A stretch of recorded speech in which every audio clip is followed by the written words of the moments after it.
The scratching at the heavy oak door wasn't human. At -60 degrees in the Siberian taiga, nothing survives the night. When 72-year-old Martha finally unbolted her cabin door, she didn't find a lost traveler.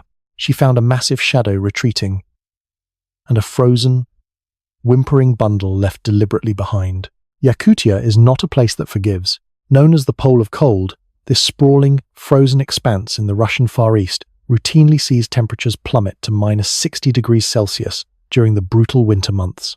It is a landscape where breath freezes mid-air, falling to the snow like shattered glass, and where the silence of the taiga is so profound it rings in your ears. For 72-year-old Martha Higgins, this unforgiving white desert was home. A retired veterinary surgeon, originally from the sprawling plains of Montana, Martha had relocated to this remote outpost 3 decades ago, alongside her late husband, Arthur, for a global wildlife conservation study. When Arthur succumbed to a sudden heart attack 10 years prior, the local authorities assumed Martha would pack her bags and return to the United States. They were wrong. Fiercely independent and deeply tethered to the wild, isolated beauty of the taiga, she remained in their hand-built log cabin, 50 miles from the nearest human settlement. It was mid-January, the dead center of the long, dark winter. A fierce blizzard had been battering Martha's cabin for 3 straight days, burying her windows in thick drifts and forcing her to rely on the soft, amber glow of kerosene lamps. The wind howled down the stone chimney like a wounded animal, rattling the cast-iron kettle on her wood stove.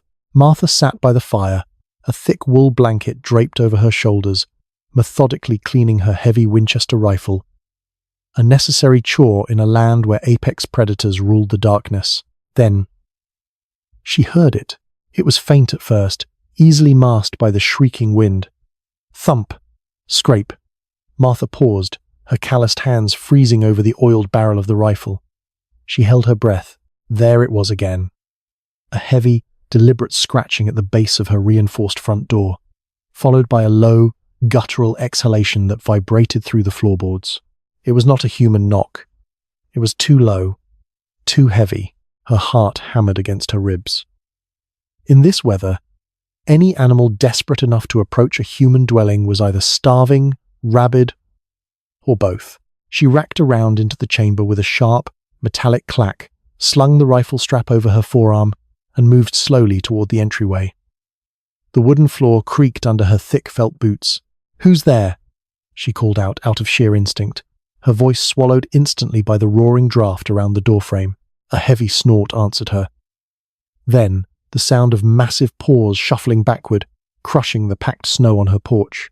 Martha gripped the heavy iron deadbolt. If a hungry predator was trying to force its way in, the wooden door would hold, but if it was in distress, the cold would kill it within minutes. With a deep breath, she threw the bolt and yanked the heavy door inward. The biting wind hit her like a physical blow, stealing the air from her lungs and instantly freezing the moisture in her eyes. The blizzard was a blinding wall of white, but in the ambient light spilling from her doorway, she saw it. Less than 20 feet away stood a fully grown Eurasian brown bear. Martha froze, her finger hovering over the trigger. The bear was a monstrous silhouette against the swirling snow, easily weighing 600 pounds. Its thick, silver-tipped fur was heavily matted with ice and dark, frozen mud, but the bear wasn't charging. It was standing completely still, its massive head turned back over its shoulder, looking directly at her. The intelligence in the animal's dark, saucer-like eyes was piercing. It held her gaze for 3 agonizing seconds, a silent, impossible communication between 2 old survivors of the taiga, before it turned and vanished silently into the raging whiteout. Martha exhaled, her knees trembling slightly as the adrenaline surged. She stepped forward to pull the door shut, eager to lock the nightmare out, when her foot brushed against something soft on the threshold. She looked down. Lying on the frost-covered welcome mat was a dark, motionless mound of fur. Martha dropped to one knee, ignoring the agonizing cold seeping through her trousers. It was a bear cub. A male, no more than a few months old, and impossibly small. He was curled into a tight, defensive ball, his coat crusted with a thick layer of ice. He wasn't moving, but as Martha leaned in, she heard a faint, rattling wheeze escaping his tiny black snout. Panic and professional instinct warred in her mind. Wild animals do not abandon their young at the feet of humans. It goes against millions of years of evolutionary hardwiring. If the mother had dropped him here, It meant she was either dying, or she had made a desperate, calculated decision that the human cabin was the cub's only chance of survival. But if Martha took the cub inside, she would forever alter the scent profile of her home. If the mother returned and decided Martha had stolen her baby, the wooden walls of the cabin would offer no protection against her fury. The cub let out another shallow, ragged gasp. The sound was pitiful, carrying the distinct wet crackle of fluid in the lungs. He was dying of hypothermia right in front of her. "Damn it," Martha whispered into the wind. She slung the rifle onto her back, scooped the frozen 10-pound bundle into her arms, and backed into the cabin, slamming the heavy oak door shut and driving the iron bolt home. The sudden transition from -60 to a balmy 20 degrees Celsius inside the cabin was a shock to the cub's system. As Martha rushed him to the braided rug in front of the roaring wood stove, the ice clinging to his fur began to melt rapidly, soaking him in freezing water.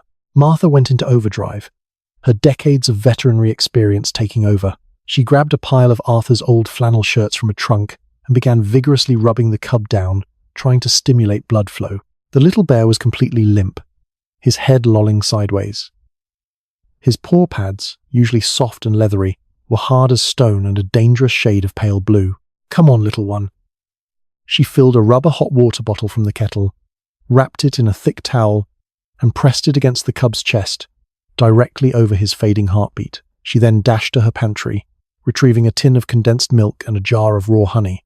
Mixing them with warm water, she created a makeshift, high-calorie emergency formula.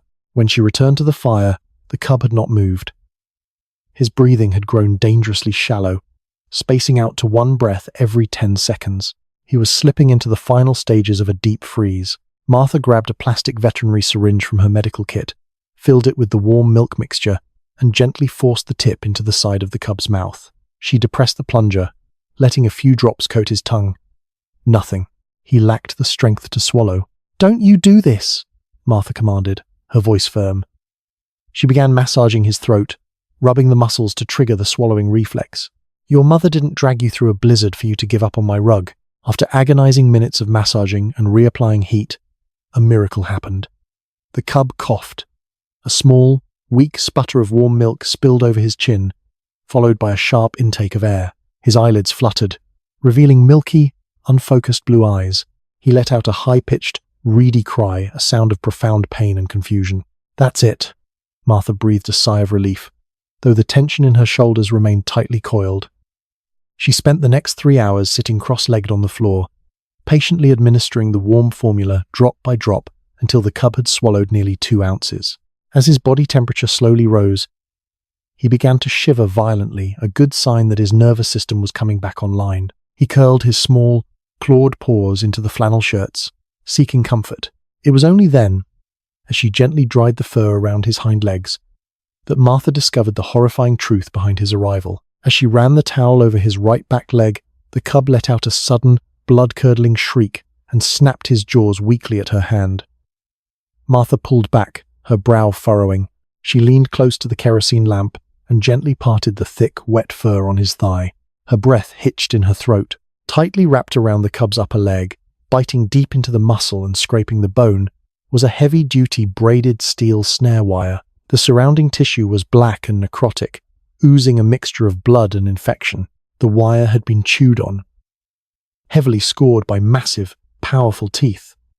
The mother bear had tried to bite the steel trap off her baby. She had likely broken her own teeth trying to sever the cable, but it was industrial-grade steel, designed by poachers to catch wolves and lynx. The pieces of the puzzle slammed together in Martha's mind, creating a picture of sheer, terrifying desperation. The mother bear hadn't abandoned her cub because he was weak. She had been carrying him. The cub, caught in a poacher's snare, had managed to rip the anchor loose, but the wire remained, slowly killing him, slowing them both down. The mother knew she couldn't remove it. And worse, she knew the men who set the snare would be tracking the blood trail. She had brought him to the only human she knew. The cabin with the wood smoke. The old woman who lived alone. It wasn't an abandonment. It was a desperate, calculated medical drop-off. "Oh, you poor, brave girl," Martha whispered, staring at the closed front door, realizing the impossible sacrifice the mother had made. She had risked her own life, exposing herself to a human, to save her child. But the realization brought a chilling secondary thought. If the cub had been in a snare, and he had ripped the anchor out, the poachers were looking for him. Bear gallbladders and pelts fetched a fortune on the black market. The mother bear was out there in the storm, not just walking away, but likely doubling back to intercept whatever was hunting them. Martha had no time to dwell on the danger. The wire had to come off now, or the infection would reach the cub's bloodstream and kill him before morning. She stood up and walked to her heavy wooden toolbox. She retrieved a pair of heavy-duty aviation snips and a bottle of iodine. She had no anesthetic safe for a bear cub of this size. "I'm sorry, little guy. This is going to hurt," Martha said softly. She wrapped a thick leather belt tightly around the cub's snout to prevent him from biting his own tongue or her in the panic. Pinning his small body down with her forearm, she slid the lower jaw of the metal snips under the tightest part of the steel wire. The cub thrashed, letting out a muffled scream of agony that tore at Martha's heart. "Hold still!" she grunted, applying all her upper body strength to the handles of the snips. The steel resisted, thick and unyielding. She adjusted her grip, took a deep breath, and squeezed with everything she had left. Snap! The wire severed, springing apart. Martha quickly pulled the bloody metal away from the wound. The cub collapsed into a panting, exhausted heap. She immediately flushed the deep laceration with warm water and iodine, packing it with a clean gauze bandage and wrapping it tightly. When the ordeal was finally over, Martha removed the belt from his snout. The cub didn't fight anymore. He just laid his heavy head on Martha's knee, his breathing finally deep and rhythmic as exhaustion dragged him into sleep. Martha sat in the quiet cabin, the only sound the crackle of the fire and the howling wind outside. She looked at her blood-stained hands, then slowly turned her gaze to the frosted window pane. She wiped away a patch of condensation and peered out into the raging whiteout. The storm was beginning to break, the heavy snowfall thinning to reveal the dark, towering silhouettes of the pine trees at the edge of her clearing. Suddenly, a shadow detached itself from the tree line. Martha squinted. There, standing on its hind legs to get a better vantage point, was the mother bear. But she wasn't looking at the cabin. Her massive head was turned away, staring intensely down the valley, into the dark expanse of the taiga where the snare had been laid. The mother bear hadn't left. She was standing guard. She had deployed a rearguard action to protect the cabin, knowing the humans who set the trap would eventually follow the blood trail to Martha's door. Martha slowly reached out and pulled her Winchester rifle closer. She was no longer just an old woman living alone in the cold. She had just been drafted into a war for survival, and the enemy was coming. The next 48 hours blurred into a grueling marathon of medical triage and agonizing anticipation. Inside the sturdy log walls, the temperature was a fragile sanctuary, maintained only by Martha's relentless stoking of the cast-iron wood stove. Outside, the Yakutian winter held the world in a death grip, the mercury hovering near a lethal -62 degrees Celsius.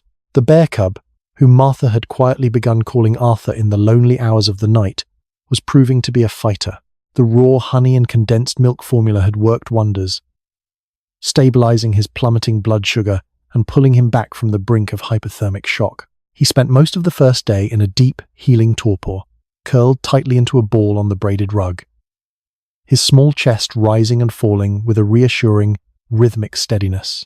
Martha maintained a rigorous schedule, waking every 2 hours to flush the deep, jagged snare wound on his hind leg with an antiseptic iodine solution and change the thick gauze dressing. The necrotic tissue was a constant concern, but her aggressive early intervention seemed to have stopped the infection from spreading to his bloodstream.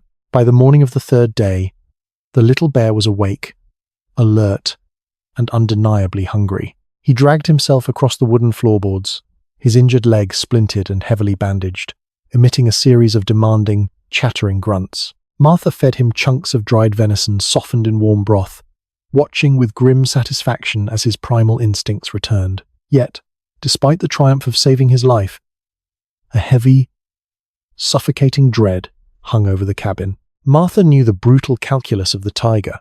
Men who utilized braided steel snares were not local hunters looking to feed their families. They were commercial poachers, heavily armed and driven by the lucrative black market demand for bear parts. A snare anchor had been ripped from the frozen earth, a display of immense strength, leaving behind a trail of blood and disturbed snow that not even the fading blizzard could entirely erase. They would be tracking their lost payload, and the mother bear, the massive silver-tipped phantom Martha had seen standing guard at the edge of the tree line. Knew it too, Martha prepared for war. She dragged heavy wooden crates of canned goods and stacked them against the lower half of the front door, reinforcing the iron deadbolt. She pulled the thick, insulated shutters over her windows, leaving only narrow slats open for visibility. Her husband's heavy Winchester, 30-0, 6 rifle rested, fully loaded on the kitchen table, flanked by 2 spare boxes of brass cartridges. Beside it lay her veterinary surgical kit, open and ready. The silence of the frozen wilderness was absolute, right up until the moment it was violently shattered. It began as a low, mechanical whine vibrating through the frozen ground, a sound distinctly unnatural in the pristine expanse of the Siberian forest.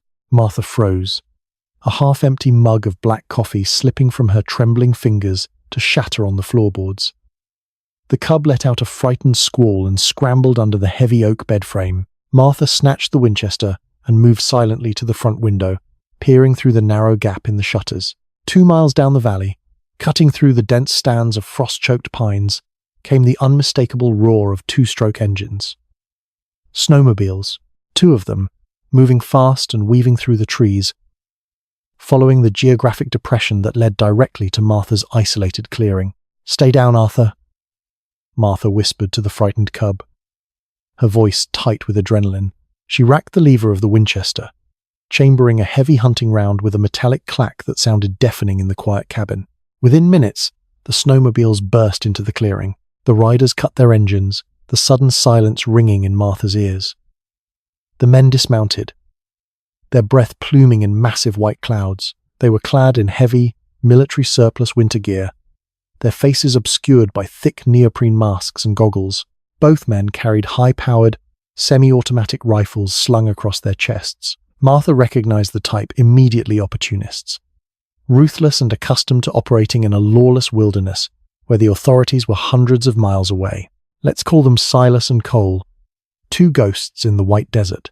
Silas, the taller of the 2, knelt in the snow about 50 yards from the cabin, examining the ground. He pointed a heavily gloved finger at a patch of disturbed frost, then gestured directly toward Martha's front door. They knew exactly where the prize was. Martha's finger rested lightly on the trigger guard. She was a healer, a woman who had dedicated her life to saving animals. The thought of taking a human life was abhorrent to her, a violation of everything she stood for. But as she looked at the 2 armed men advancing slowly on her home, and then back at the terrified, injured cub hiding under her bed, she knew she would do whatever was necessary. She would not let them take him. Cole unslung his rifle, holding it at the ready as they approached the porch. "Hello, the cabin!" Silas shouted, his voice muffled but sharp, carrying easily through the thin, frigid air. "We are tracking a wounded animal." "We know it came this way." Martha remained entirely silent, barely breathing. She knew that answering would only confirm her presence and her vulnerability. If they thought the cabin was empty, they might try to kick the door in, but they wouldn't expect a 30-0 round waiting for them. "We don't want any trouble, old woman," Cole yelled, clearly having seen smoke rising from the chimney. "Property." The word made Martha's blood boil. They took another step closer. Silas raised his boot, preparing to test the strength of the wooden steps leading to the porch. Then, the tree line exploded. The mother bear had not abandoned her post. She had been waiting, buried under a deep drift of snow downwind from the clearing, a perfectly camouflaged mountain of muscle and fury. She erupted from the white powder with a terrifying, earth-shattering roar that vibrated the glass in Martha's windows. It wasn't a warning charge. It was an execution. Before Silas could even turn his head, the 600-pound grizzly slammed into him like a freight train. The impact threw the man 20 feet through the air, his semi-automatic rifle spinning uselessly into the deep snow.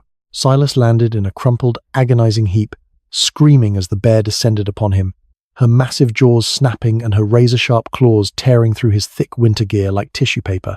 Cole panicked. He stumbled backward, raising his rifle with trembling hands, and squeezed the trigger. The gunshot was a deafening crack that echoed off the surrounding mountains. He fired 3 times in rapid succession, spraying snow and splintering the bark of a nearby pine tree. But his aim was wild, driven by sheer, blinding terror. One bullet grazed the bear's massive shoulder, drawing a bright red line of blood against her silver fur. The pain only enraged her further. She abandoned the incapacitated Silas and pivoted toward Cole. The mother bear dropped to all fours and charged, covering the distance between them in 3 massive, terrifying bounds. Cole turned and ran for the only shelter available, Martha's cabin. Cole hit the porch steps at a dead sprint, his boots slipping on the iced wood. The heavy thud of the charging bear was right behind him, shaking the very foundations of the cabin. Martha reacted with pure instinct. She knew that if Cole made it inside, the mother bear would follow him right through the walls, tearing the cabin apart to get to her attacker. In the chaos, Martha and the cub would be caught in the crossfire. "Get away from the door!" Martha screamed, her voice cracking with strain. She aimed her Winchester slightly above the heavy oak door frame and pulled the trigger. The heavy 30-06 round exploded from the barrel, tearing through the thick wood of the overhang and showering Cole with a violent burst of splinters. The poacher shrieked, dropping to his knees on the porch just as the massive bulk of the mother bear slammed into the heavy wooden railing behind him, shattering the thick pine beams into kindling. Cole was trapped. The bear blocked his escape, and a fierce old woman with a high-powered rifle guarded the door. He scrambled to his feet, lunged toward the cabin's front window, and used the heavy butt of his rifle to smash the glass, tearing through the wooden shutters and insulated pane. A hurricane of -60-degree air instantly rushed into the cabin, bringing a blinding swirl of frost and the metallic smell of blood. The sudden drop in temperature was physically shocking, immediately frosting Martha's eyelashes. "Help me! She's going to kill me!" Cole screamed through the shattered window, trying to force his bulky, insulated shoulders through the narrow frame. Martha didn't hesitate. She stepped back, leveled the Winchester squarely at Cole's chest, and racked another round into the chamber. "Drop the gun, or you die right there on the sill," she commanded, her voice a cold iron rod cutting through the chaos. Cole looked at the barrel of her rifle, then back over his shoulder. The mother bear was rearing up on her hind legs, towering 9 feet in the air, her face stained with his partner's blood. She let out a final, deafening roar and brought her massive front paws down with the force of a falling redwood. But she didn't hit Cole. She hit the exterior wall of the cabin right beside him. The structural logs groaned and splintered under the immense, primal impact. The force of the blow threw Cole violently to the side, ripping him out of the window frame and sending him tumbling off the porch into a deep, freezing snowdrift. The poacher was broken. Whimpering in pain and abject terror, Cole dragged himself through the waist-deep snow, moving desperately toward the tree line, leaving his dying partner and the snowmobiles behind. The mother bear dropped back to all fours, panting heavily. The air around her head was thick with steam. She stood in the ruined wreckage of Martha's porch, her dark, intelligent eyes locked onto the shattered window. Inside, the temperature was plummeting rapidly. Martha stood her ground, the rifle still raised, staring into the eyes of the apex predator, separated only by a few feet of broken glass. Then, a sound broke the tense, icy silence. From beneath the heavy oak bed frame, the cub let out a high-pitched, warbling cry. He dragged his splintered leg across the floorboards, ignoring the pain, and hobbled toward the center of the room, crying out to the massive shadow outside. The mother bear's entire demeanor shifted instantly. The raw, murderous fury vanished, replaced by an urgent, frantic maternal anxiety. She pushed her massive snout against the jagged edges of the broken window, whining softly, smelling the wood smoke, the iodine, and the unmistakable scent of her living child. Martha slowly lowered the Winchester. The battle was over. The poachers were neutralized, and the fortress had held. Now, it was time to settle the debt. She laid the rifle on the table and walked to the front door. She pulled the heavy wooden crates away and threw the iron deadbolt. The door creaked open. The mother bear immediately backed away from the porch, giving Martha space, but watched intensely. Martha knelt beside the cub. "You're a tough little guy, Arthur," she whispered, "but you don't belong here." She gave him a gentle nudge. The cub limped toward the open door. He paused on the threshold, looking back at Martha for a fleeting second, before letting out a joyful squeak and tumbling clumsily down the remaining porch steps. The mother bear rushed forward, aggressively sniffing the cub from head to toe, letting out low, rumbling grunts of relief. She nudged his bandaged leg gently with her massive nose before roughly licking his face. Martha stood in the open doorway, wrapping her thick wool blanket tighter against the lethal cold. After several minutes, the mother bear nudged the cub toward the tree line. The little bear hobbled away, leaning heavily against his mother's flank for support. Just before they reached the dark canopy of the pines, the mother bear stopped. She slowly turned her massive head and looked back across the clearing, directly at the shattered cabin and the frail woman standing in the doorway. It was a long, deliberate look of acknowledgement. The human had healed the child, and the bear had protected the healer. The mother bear let out one final, soft huff of air and led her cub into the deep shadows of the Siberian taiga. Martha stood in the doorway for a long time. She had a lot of work to do to secure the cabin before nightfall, but as she picked up her tools, a small smile touched her lips. She was alive. And in Yakutia, that was the only victory that mattered. The tiger swallowed them, leaving Martha alone in the shattered cabin.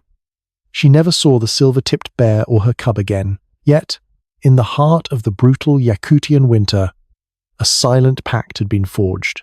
It was a testament to the primal intelligence of the wild and the enduring empathy of a woman who understood that in the coldest place on earth, survival is a shared burden.